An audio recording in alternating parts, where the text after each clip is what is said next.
In the world of motorcycles, when we hear the word cruiser, one brand pops up in our heads. Harley Davidson, of course. And we would normally see a picture of a big, fancy touring machine with a giant V-twin traveling on an open country road.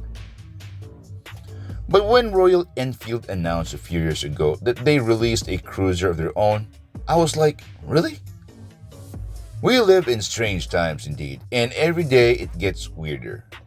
But I'm a weirdo myself, and as a motorcycle enthusiast, I am drawn to weird bikes, and I just had to test ride the Royal Enfield Meteor 350 to see what it's like.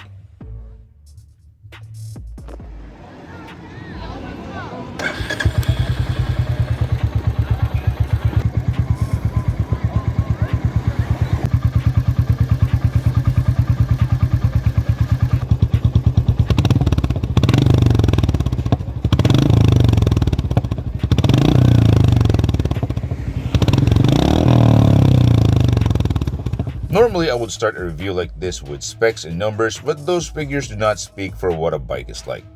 So I'm just going to jump in and talk about 4 things that I learned about the Meteor 350 in my very short time with it. First, let's talk about styling because that's our first interaction with any motorcycle. In my opinion, the Meteor is a mixed bag in this area. It reminds me a lot of cruisers from the 1980s and the early 90s. At the front, it looks like your standard naked bike. Big round headlight, tall bars, and the gauges sticking out. Nothing special, really. At the back, you got this very low and slim profile with a view of that bulbous gas tank on top. Something like a chicken drumstick.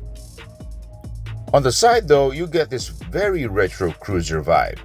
You get a 19-inch wheel up front and a 17 at the back, compressed into a very short yet chunky wheelbase.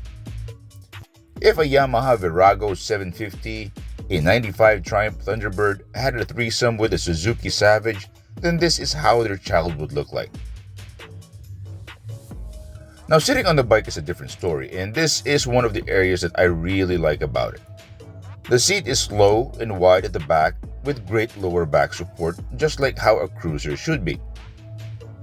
Reach to the bars is very easy also. The tall motocross style bars feel very familiar and it puts my back in an upright seating position, which I really like a lot. The foot peg location puts my legs forward at a very comfortable 90-degree position. My knees are not stressed and I can squeeze the tank easily with my legs.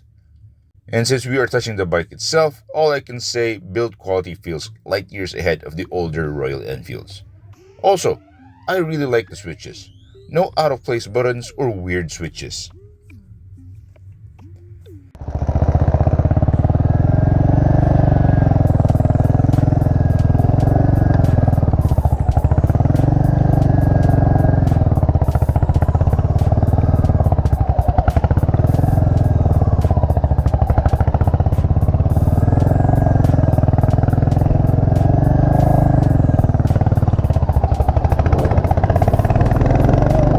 I am a firm believer that if you are comfortable on the vehicle that you're operating, the better you are at controlling it.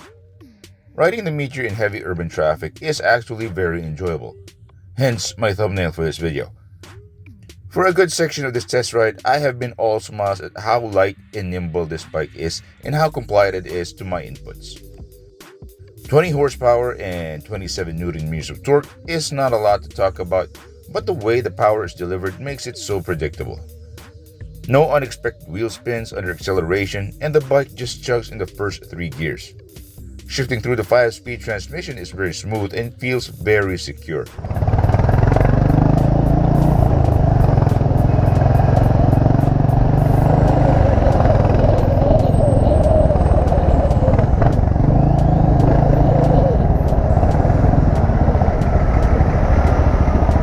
Zipping in and out of tight spots is a fun game of leaning in, adding power, and braking when needed.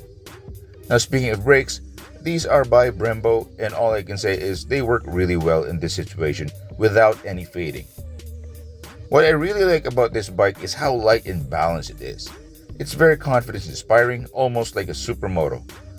I know, that's not something we would normally say about a cruiser, especially in this situation, but that's how I feel on this bike.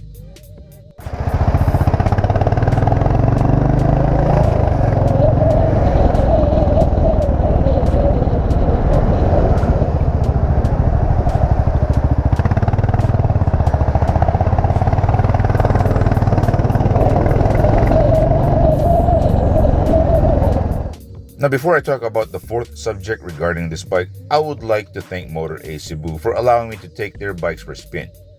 Motor Ace is the official dealer of Royal Enfield motorcycles in the island of Cebu, and they have branches all over the Visayas region of the Philippines. I have included their contact links in the description below, so if you're planning to buy a bike soon, feel free to hit them up. Alright, let's talk about pricing because that is one thing that everyone wants to know. The Meteor 350 comes in 3 flavors and it also comes in 3 different prices. Base model, called the Fireball, is at 257,000 Philippine pesos, and the top of the line Supernova variant is at 280,000 pesos. The model that we have here is called the Stellar, which is around 269. Now the changes are more on the paint and the accessories included, and it all depends on what you're planning to do with your bike. Alright, I may not have ridden the Meteor on open country roads or fully experienced it in other situations, but I think I got more than enough to form a solid opinion about it. Now to sum it up, the Royal Enfield Meteor is a neo-retro 80s style cruiser that could be used as a commuter and is capable of longer trips.